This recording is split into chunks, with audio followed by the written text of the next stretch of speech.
Hey there, curious minds, and welcome to the fourth episode of Brood and Bewildered, your go to place for all things strange, spooky, and downright unexplained.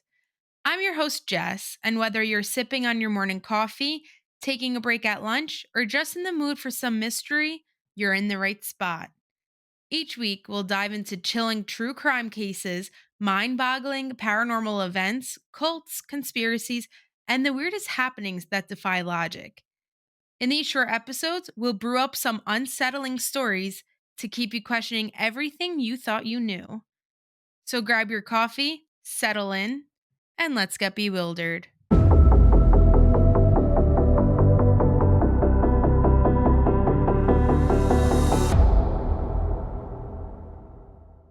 Today, we're heading deep into the forests of Vermont to a place known as the Bennington Triangle, a patch of land that's seen its fair share of dark history.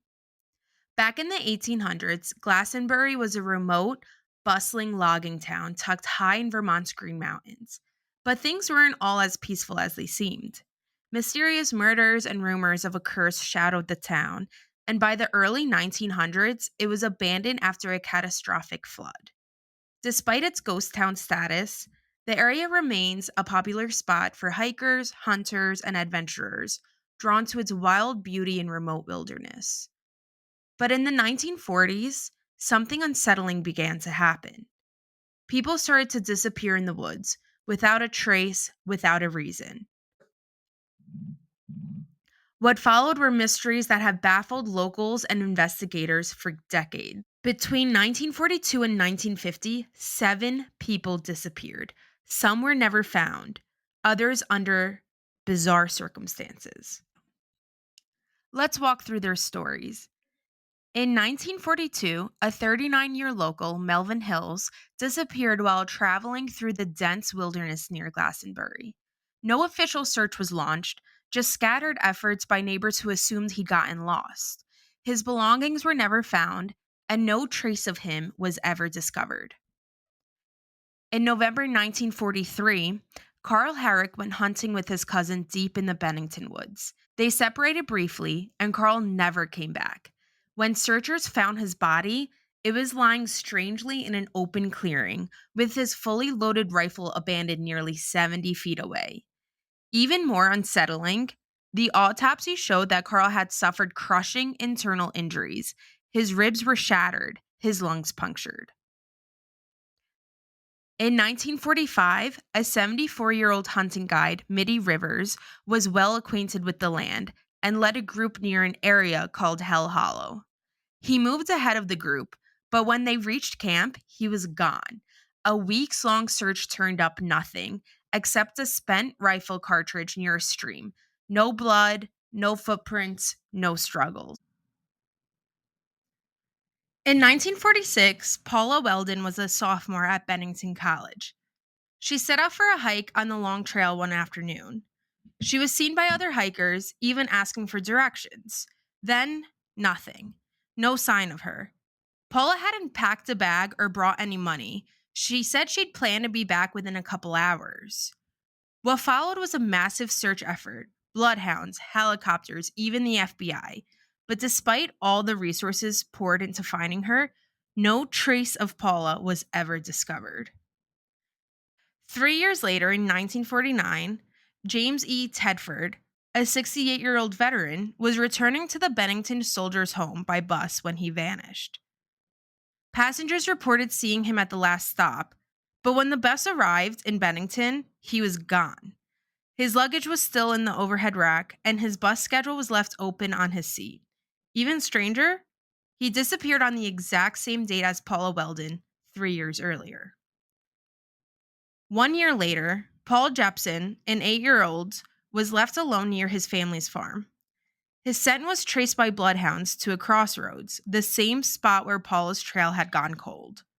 Despite wearing a red jacket like Paula, Paul was never seen again. 16 days after Paul's disappearance, Frida, an experienced hiker, turned back to camp after slipping into a stream.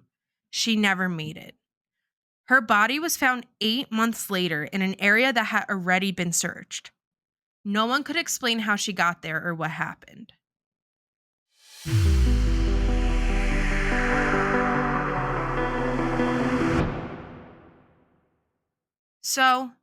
what was going on in the Bennington Triangle? Over the years, several theories have emerged, none proven, but each unsettling. Theory 1: a serial predator. Some believe a serial predator could be behind the disappearances, yet there's no clear pattern, no forensic evidence, and no signs of struggle. Theory 2: nature's dangers. Vermont's landscape is treacherous, with sudden weather shifts that can disorient hikers. Paula disappeared on a day when temperatures dropped from 50 degrees Fahrenheit to 9 degrees Fahrenheit overnight. The area also hides unmarked mine shafts from the logging days and wildlife like black bears. While dangerous, experts say some trace is usually left behind. Theory 3: something stranger. Then there are the unexplained patterns: repeated locations, victims in red jackets, someone disappearing mid bus ride. Some believe Glastenbury Mountain is a quote, thin place, a vortex maybe, where the rules of reality bend. None of these theories explain it all. Not the red jackets, not the vanished footprints, not the man who disappeared from a moving bus. Maybe the Bennington Triangle isn't one mystery, it's a collection. A tangle of unanswered questions stitched together by silence, shadows, and time. At the end of the day, whether it's strange disappearances, unexplained phenomena, or theories that lead nowhere, these aren't just stories. They're people, families, lives forever changed. By sharing what happened, we honor their memories and support the ongoing search for answers. You'll find all the resources and contact information in the episode description. I've included links to official tip lines, advocacy groups, and ways you can get involved. So if you're listening and want to learn more, every share, every conversation, every small action helps keep these names alive. And maybe, just maybe, brings us one step closer to the truth. Thank you for joining me on this journey through the unknown. I'm your host, Jess, and you've been listening to Brewed and Bewildered. Until next time, keep your eyes open because the world is full of mysteries waiting to be uncovered. Stay curious and keep a little room for bewilderment in every story.